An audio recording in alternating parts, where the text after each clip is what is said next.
All right, welcome everybody. We're so excited to all be here and to see everyone.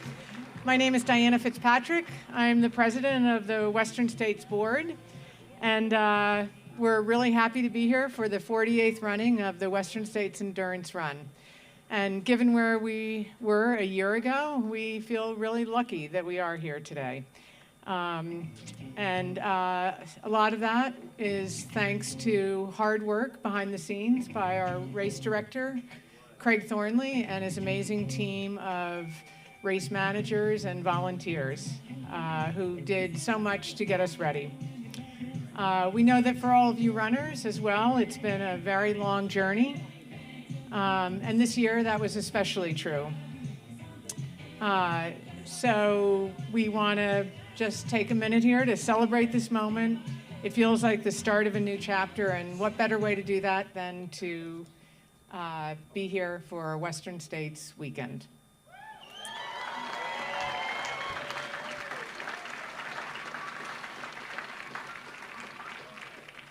Now I'd like to introduce our board members who can all wave or stand when I say your names. I'll start with Tia Bodington, Magda Boulay, Topher Gaylord, Carl Hoagland, Mo Livermore, Charles Savage, Kara Teklinski, Allison Thomas, Gary Towle, John Trent, Tim Tweetmeyer, Billy Yang, Dennis Zeloff. I'd also like to take a moment for a special recognition for 4 board members who stepped down over the last year and a half. Together, these 4 people have a combined almost 100 years of service on the Western States Board. So I can say in no uncertain terms that Western States wouldn't be the race that it is today without the work of these 4 people. I'll start with Tropical John, also known sometimes as John Medinger. He was a 2-time board president and a long-time Western States leader and visionary. He'll also be the voice that you'll hear at the track when you finish on Saturday night or Sunday morning. Tony Rossman, also a former board president, a brilliant legal mind, and the person that we can all thank for our continuing access to the Granite Chief Wilderness area. Marco Falcone, who probably has spent more time doing on-the-ground trail work than all of us combined, but he's done so much to get the trail ready for runners every year. And Don Zay, who we can thank for his key role in many really important Western States legislative efforts. So all 4 of these people have joined our newly created advisory council, and they will continue to play an important role in helping the Western States Board. Now I'd like to take a moment also to thank our sponsors. We hear those words a lot. It's easy to gloss them over, but we literally wouldn't be here where we are today without their generous support. So please do your part to support our sponsors as well. I'll start with Hoka, our presenting sponsor, Attaday, I Run Far for Ultra, GU, Sunto, Gooder, Phoenix, Buff, Fleet Feet, Brazen Running, Squirrel's Nut Butter, Dry Max, San Francisco VC, Orange Mud, Active Joe, SacFit Ultra Running, Monsters of Massage, Vespa, Micro Lumen, the Aid Station, San Francisco Running Company, Singleton, Single Track Running, and Comstock Heritage. So thank you all for your support, including many of our sponsors. Hoka and many others stepped up even during our cancellation last year, and so incredibly generous. Okay, now I'd like to introduce Mike McManus, who is from Hoka, here from New York for the Western States Weekend, and he is the head of Global Sports Marketing.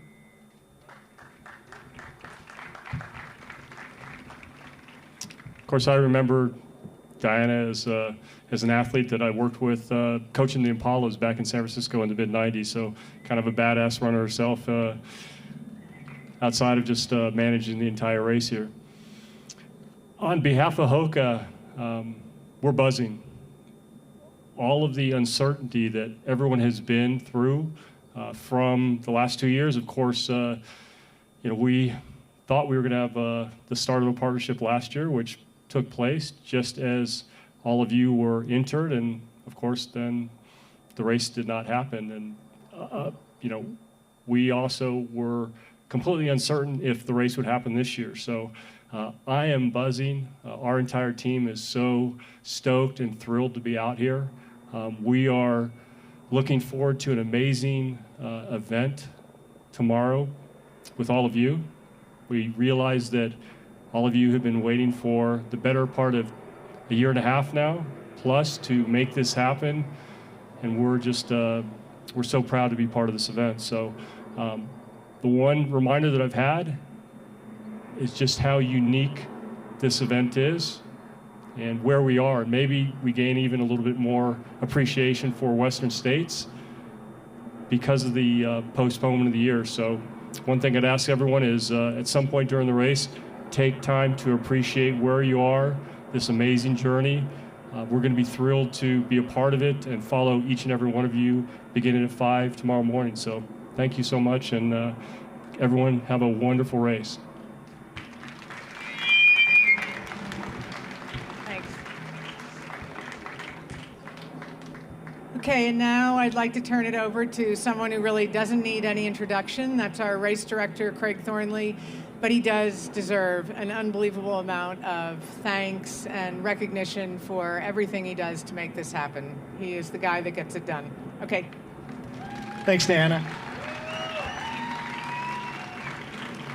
So yesterday, remember how it got dark and it started raining?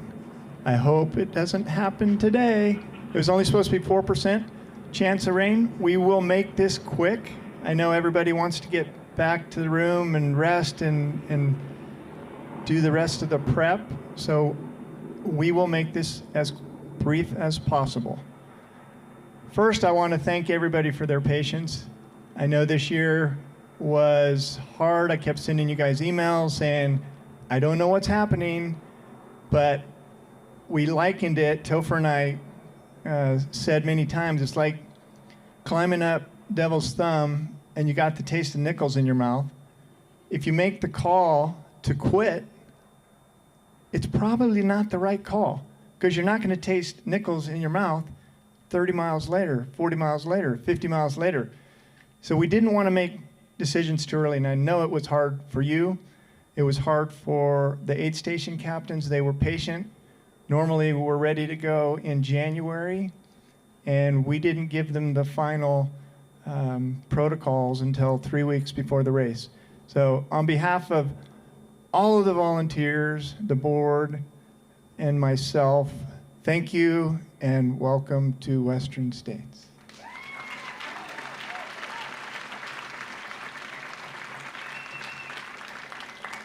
One of the decisions we made early on is that we required all the volunteers to be vaccinated.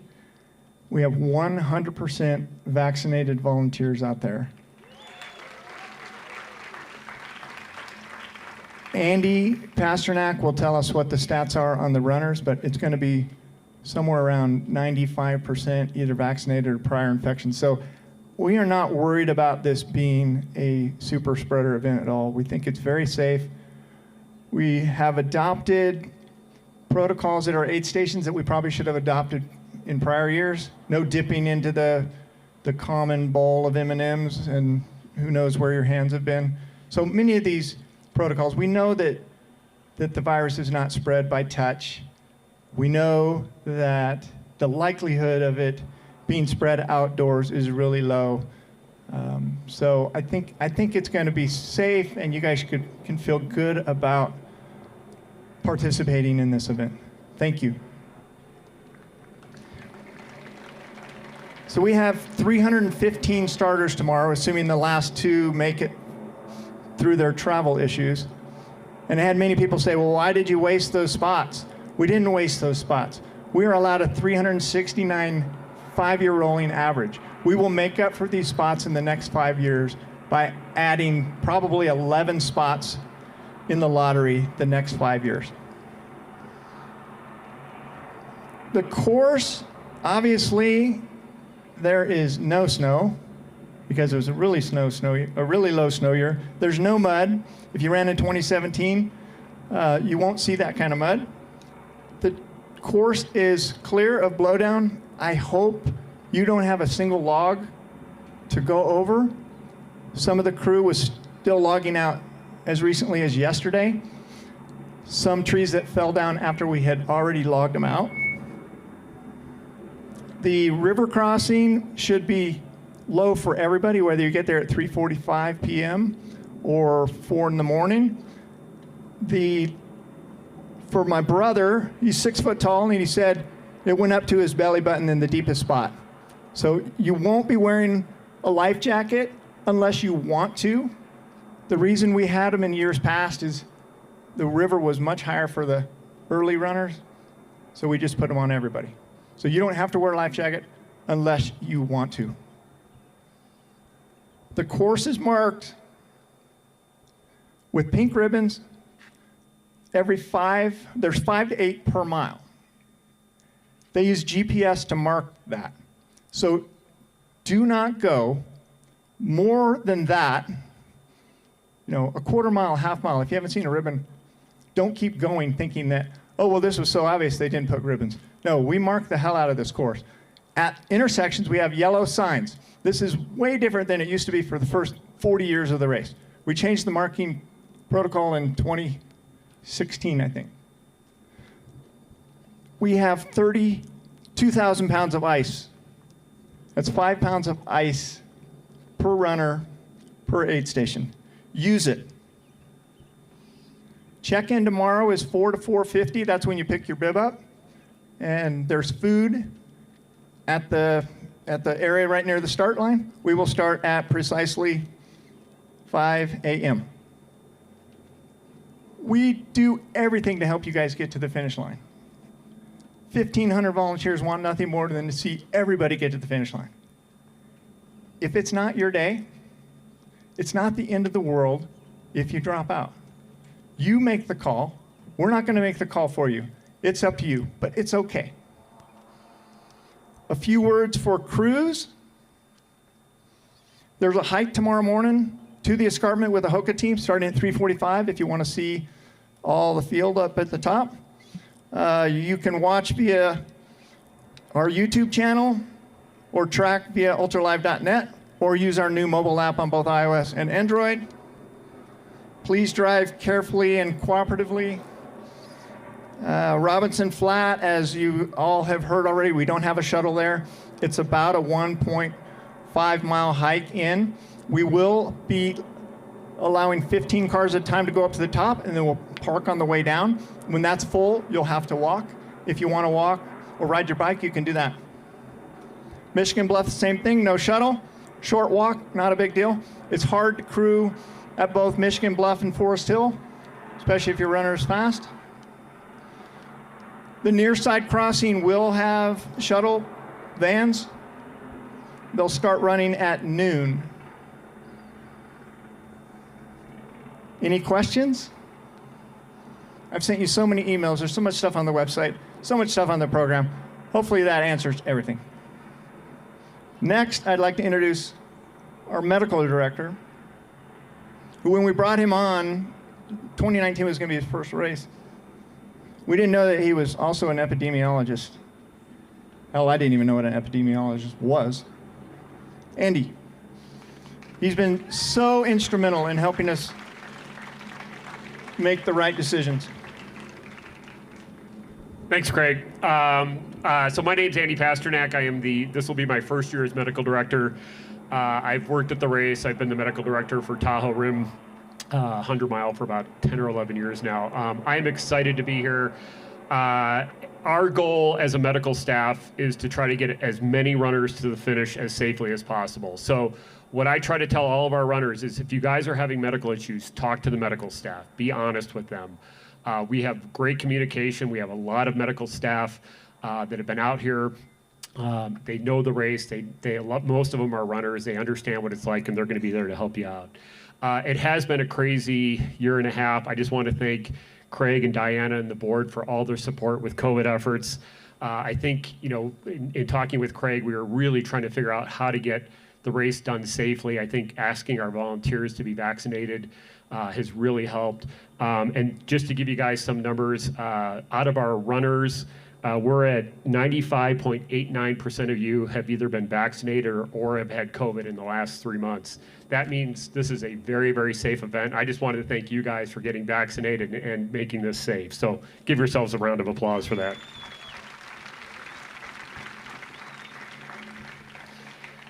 And really, for people getting vaccinated, this is my own little bandwagon. I do a lot of pro-vaccination stuff in my hometown of Nevada, and getting people vaccinated, that's what's going to get us back to normal. So it's just been great to see that. Couple of medical issues. Craig's going to bring up the weather. It's going to be hot. Hopefully you have been doing training in the heat. Work with the aid stations. There's plenty of ice. The aid station folks are going to be really helpful at giving you tips to cool down during the race. From a medical standpoint, what we tell people is if you're overheating, you got to slow down a little bit. And sometimes slowing down in the middle of the day, taking a little pace off, letting yourself cool off, that's going to help out. Nighttime's going to come. It's going to get cooler. You're going to have the river crossing to cool off. So just be smart in the heat. Don't do anything crazy. We see a lot of runners. I previously worked at Peachstone for a number of years, and we see a lot of runners hit Forest Hill, and they're like, I'm in the home stretch. You got a ways to go. Just pace yourself really smart. Hyponatremia, or low sodium levels. Western States research has been absolutely incredible at talking about some of the issues with hyponatremia and hydration. And one of the things that we've found over the years is we used to tell people, don't get dehydrated. You have drink to thirst. If you're thirsty, if you feel like you need to drink something, drink something. We want you to stay hydrated. We don't want you to get dehydrated. But especially in the heat, don't feel like you have to drink too much. I've seen people, some of our most severely ill patients or runners are people who actually drink so much they stop urinating, their sodium levels drop. We've had runners with seizures, major medical problems. So our advice at this point is drink to thirst and just be smart with that. Anti-inflammatory medications, ibuprofen, Advil. We do not recommend them. We think that they're a bad idea. We do not have them in any of our medical kits. And the reason for that is they can really, really damage your kidneys. Your kidneys are already going to they take a bit of a hit during an ultra because of your muscle breakdown, because of your hydration. And we've seen runners end up on dialysis or with temporary kidney issues. And anti-inflammatories don't help any of that. So if you're having aches and pains, Tylenol's fine, muscle rubs are fine, getting some massage is fine. But yeah, avoid anti-inflammatories. I know people still take them. We just don't recommend them.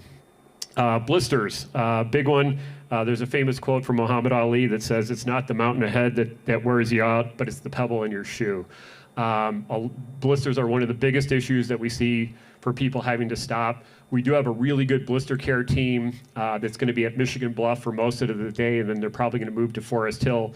All the aid stations will have some blister kits, but if you can prevent yourself from getting blisters, that's going to help out. Getting your blisters taken care of takes time. So if you start getting them, let us know. We'll get you fixed up. But anything you can do to try to prevent those is going to be helpful. And then finally, just last, if you end up having some medical issues, again, please contact us. If it's after the race and you end up in the hospital or you end up getting some medical care, please contact myself, Craig. We'd like to get those kind of follow-up issues. One of the things with Western States is we learn every year about medical issues. And every once in a while we hear secondhand, thirdhand of someone who ends up in the hospital with kidney issues or some other medical issues. Don't keep it a secret. Talk to us. If nothing else, it helps us learn. It helps that next wave of runners. So please reach out to any of us if that unfortunately happens. So again, be safe tomorrow. We have a great medical team. And if you have any questions, I'll be around afterwards. And have a great day tomorrow. Thanks. Thanks, Andy. one of the things we've changed over the years was we took away we evolved from a tevis, a horse race called the tevis, and horses can't tell you how they're feeling.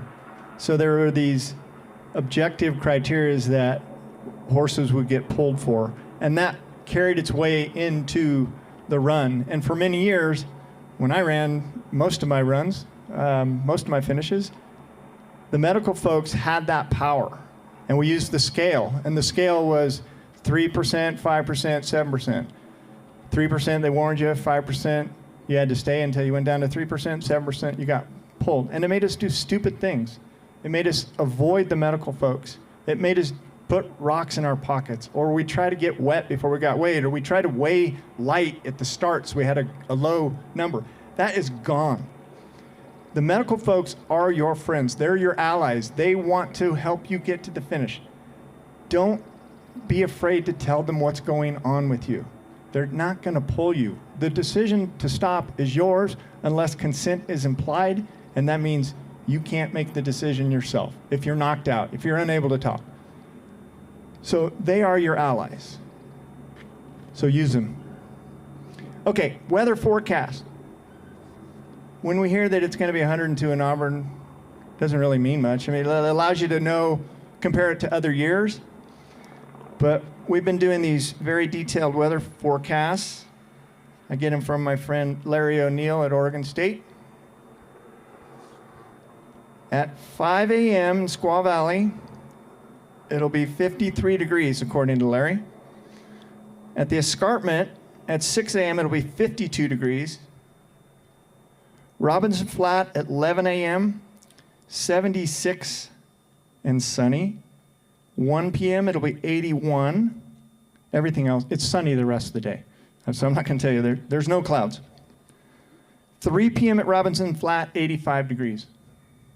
That's a lot of the day well below 100 degrees or whatever it's going to be in Auburn. Michigan Bluff, though, it's getting a little bit warmer. 2 p.m., it'll be 95 degrees. 3 p.m., 97. 4 p.m., 98. 5 p.m., 95. 6 p.m., 92. The river crossing, this will be the hottest place for the front runners. 5 p.m., 103 degrees. 8 p.m., 97. 3 a.m., 71 degrees. At Auburn, at 4 p.m., it'll be 101. 7 p.m., 94. Midnight, 78. 5 a.m., 70. And 11 a.m., 84. That doesn't sound that crazy, does it? It's not 100 degrees everywhere on the course. It's going to be hot. Get wet in the creeks. When you go down the canyons, there's a reason they're canyons, because there's water down below. So get in those. If it's hot, use the ice. I just posted a video on Twitter on how to make your buff headwear into an ice neck gaiter. It's a really cool technique. Check it out. And the last thing before I hand it over to Topher to introduce the elites, I want to encourage you to, when you finish, which hopefully that's every one of you, hang out.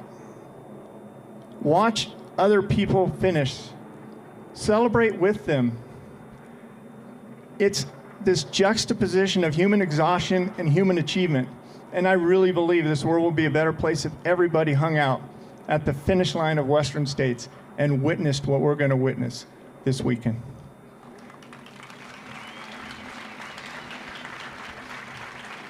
So that's all you're going to hear from me. Good luck, have fun, and I'll see you somewhere on the course or in Auburn. Now, for the elites, Topher Gaylord, one of our vice presidents. All right. This is the time in the program we get to invite some of our front runners up. This is one of the rare times all of us might see them from the front and looking at them head on. So I'm going to start with our women's field. We've got a tremendous field of both men and women. I'm going to start with our women's field. I'm going to invite these runners up, and then I'm going to talk a little bit about them.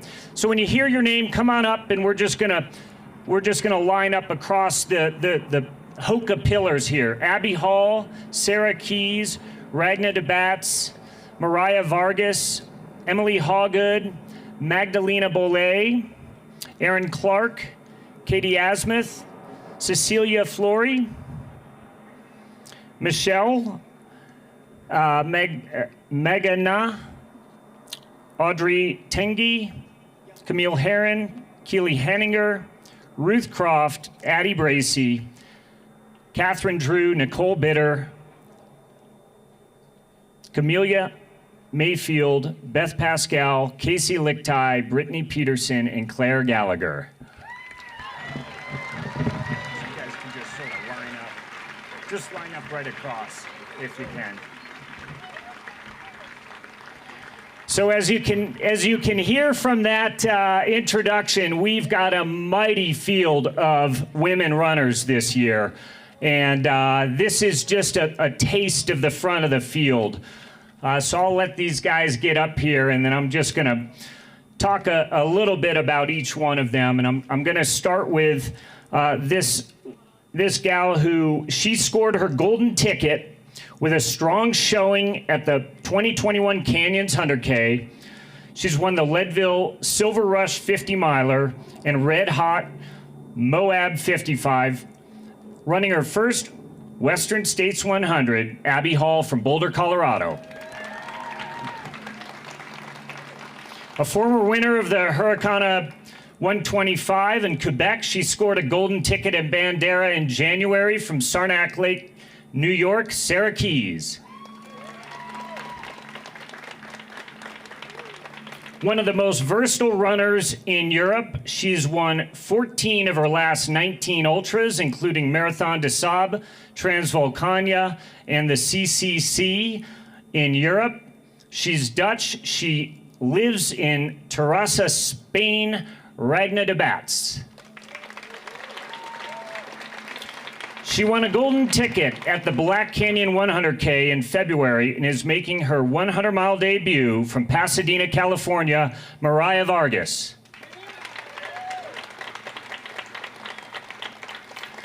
She has wins at the Ultra Trail Cape Town, the I'm Tough 100 in Idaho. She wanted to earn her way into Western States, so she went for 3 golden ticket tries, and she punched her ticket on the 3rd. At Canyons 100K, Emily Hawgood from Zimbabwe. This 2008 Olympic marathoner and Western States champion in 2015. She's also won the Leadville 100 and the Marathon des Sables, and she's one of the newest members of the Western States Board of Directors. From Oakland, California, Magdalena Bollet.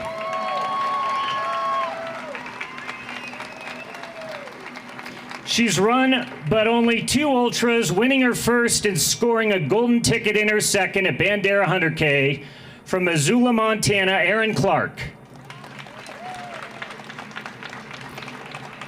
She won the Bear 100 and Zion 100K in 2019 and won a golden ticket in Bandera earlier this year. From Culver City, California, Katie Asmuth. A former winner of the JFK 50 miler. She won a golden ticket at Black Canyon 100K. She's a native of Italy. She's lived around the world, and she's now living in Phoenix, Arizona. Cecilia Flory.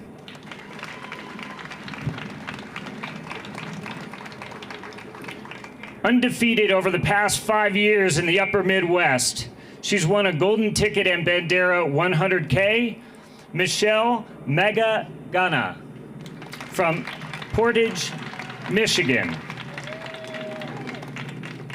She's a 2-time winner of the rugged TDS as part of the UTMB courses. She recently made her road debut at the Project Carbon X 100K and won that too. From France, Audrey Tengi.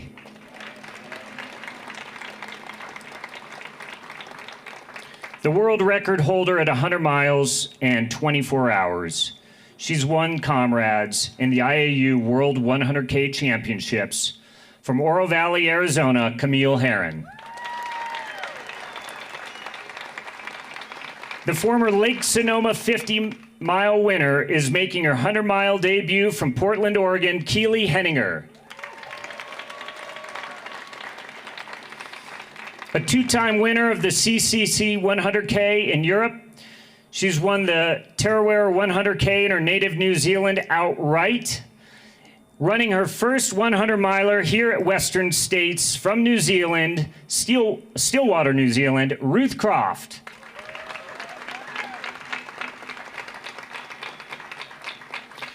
Ninth place finisher in the Western States 2019 edition. She's won the Quad Rock 50 on 3 separate occasions. From Denver, Colorado, Addie Bracey.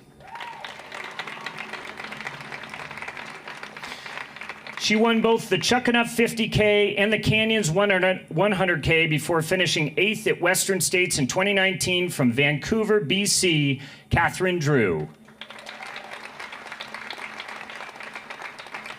She was 7th here in 2019 and has won both Javelina 100 and Zane Grey 100K. From Phoenix, Arizona, Nicole Bitter.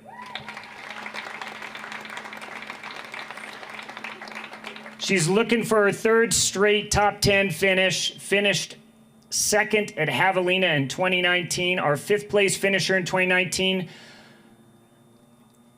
Camelia Mayfield. Camelia Mayfield.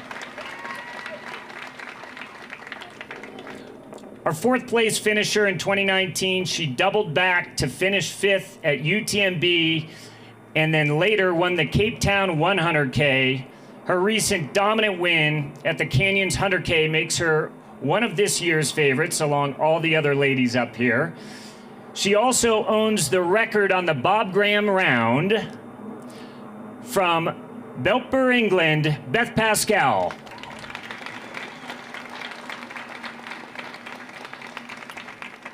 Our 3rd place finisher in 2019, she was also the 2016 champion and was 3rd in 2019 and returns to Western States for her 7th go at Western States. She was also the 2019 Javelina 100-mile champion. From Omaha, Nebraska, Casey Lichtai.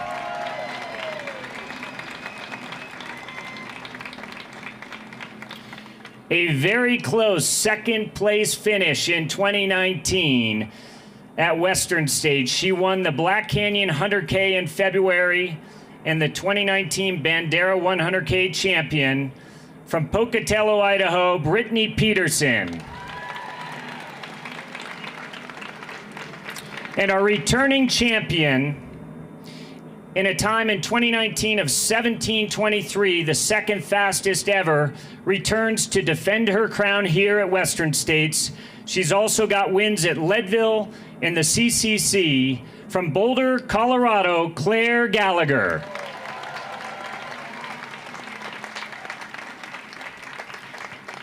So let's give all these ladies a great round of applause. And I wish you all the very best of luck tomorrow. Thank you, guys. Awesome. Now I'm going to invite our men's front running field, and the same as the ladies, if you can just come on up and line yourself up across our pillars. I'm going to invite up now Tyler Green, Max King, Eric Sensman, Cody Lind, Ryan Miller, Elliot Cardin, Charlie Ware, Alex Nichols, Drew Holman, Tim Tollefson, Hayden Hawks, Kyle Pieteri, Jeff Browning, Patrick Reagan, Stephen Kirsch, Mark Hammond, Matt Daniels, Jared Hazen, Jim Walmsley, and Dennis Trafficante.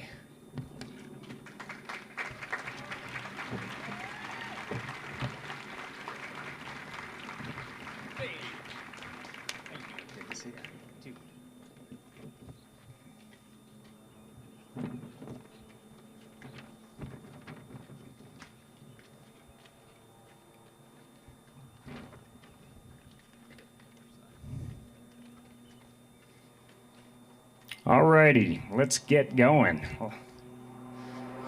So he was a winner of the Cascade Crest 100. He earned a golden ticket with a win earlier this year at Black Canyon 100K. From Portland, Oregon, Tyler Green.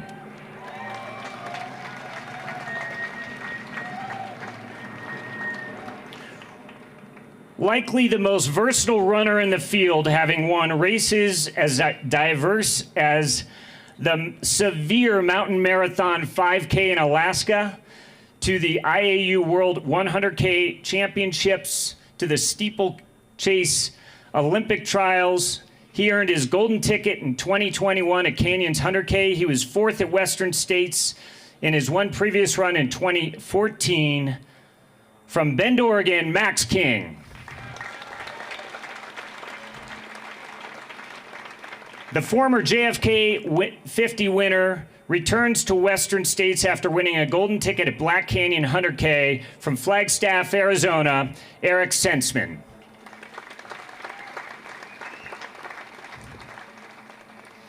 So this gentleman has 3 generations of Western States lineage here at Western States. His grandfather, Dr. Bob Lind, was the original Western States medical director and has always shot the gun at the start until his son Paul is now our starting gun coordinator, or he gets our race off. But this is his first run at Western States and his first appearance as a competitor. He earned his golden ticket at Bandera 100K. Cody Lynn from Challis, Idaho. A 2:14 marathoner. He won the Bandera 100K in his ultra debut. From San Antonio, Texas, Ryan Miller. One of Canada's top trail runners. He was third at Black Canyon 100K. He's making his 100-mile debut here at Western States. From Bromont, Quebec, Elliot Carden. A 2-time winner of the rugged Zane Grey 50. He earned his golden ticket to the Black Canyon 100K. From Tucson, Arizona, Charlie Ware. One of America's top mountain runners. He finished second at Western States in 2017. From Colorado Springs, Colorado, Alex Nichols.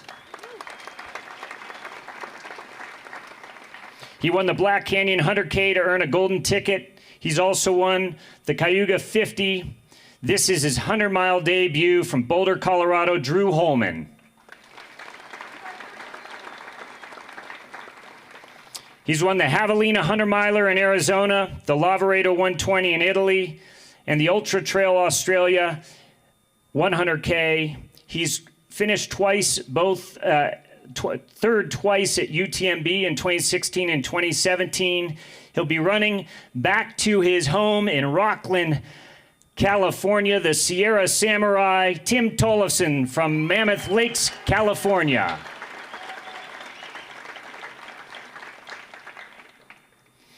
He's won 11 of his last 12 ultras, including the CCC 100K and Lavaredo Ultra Trail in Europe.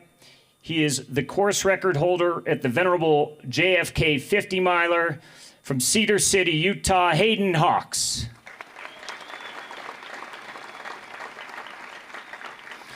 A 5-time finisher at 78 years old. He is the oldest runner ever at Western States. From Santa Isabel, California, Dennis Trafficanta.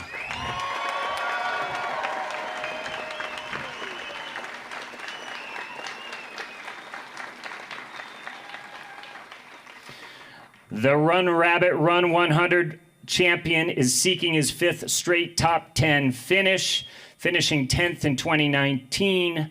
Kyle Pietari from Edgewater, Colorado.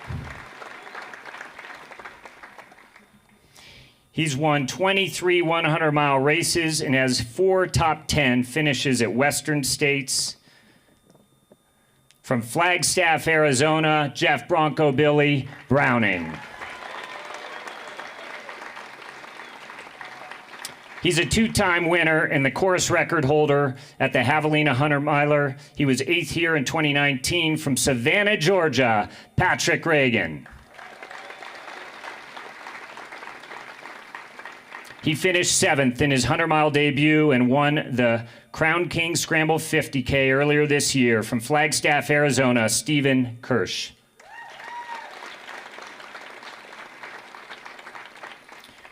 He has 3 top 5 finishes here at Western States and has improved his time each time running. He's won 9 of his past 13 ultras, finishing 5th place in 2019 from Cottonwood Heights, Utah, Mark Hammond. He finished 4th in his 100-mile debut and has also won the Black Canyon 100K. 4th place here at Western States in 2019 from Monument, Colorado, Matt Daniels.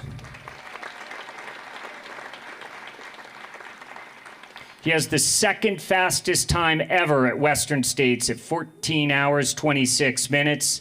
He's also won the Lake Sonoma 50 miler and the JFK 50 miler from Flagstaff, Arizona, Jared Hazen.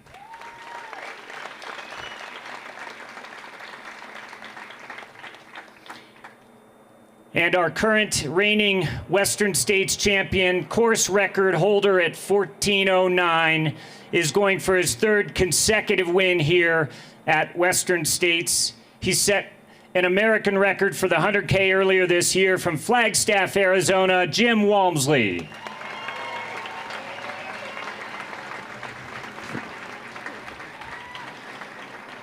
Thank you, gentlemen, and good luck tomorrow.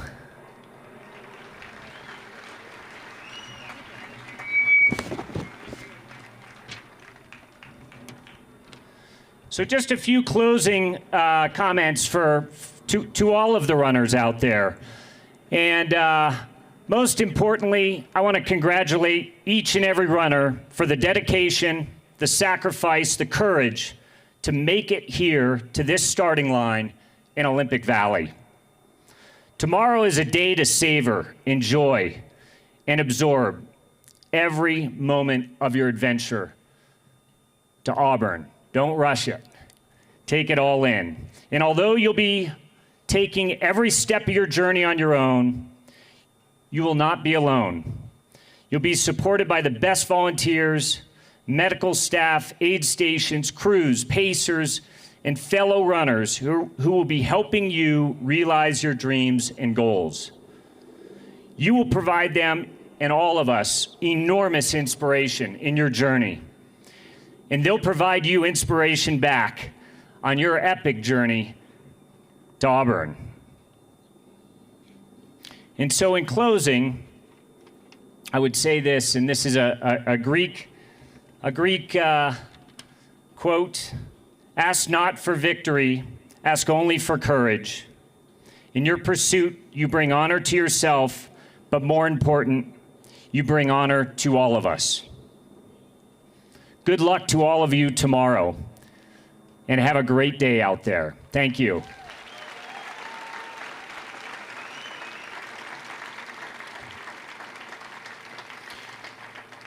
Final couple words just to conclude the program today. One is, if you want to track the experience tomorrow, those of you who are running, you're running. Those of us who are following all of you runners, there's 2 spots to go to. One, you go to the Western States website, our URL, and that will take you to the live tracking that we have. We also have brand new this year, a live webcast, interactive with chat interaction.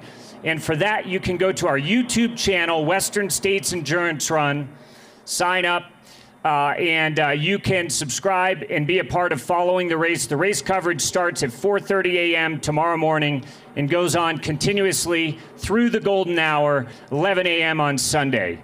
So we look forward to seeing you all out there. And those who want to stay around, we have our raffle that we do after the program here, and we'll be picking out 5 lucky winners that get to join us here in Olympic Valley in 2022 to run Western States. So with that, good luck to all, and we'll see you first thing in the morning at the start line. Take care.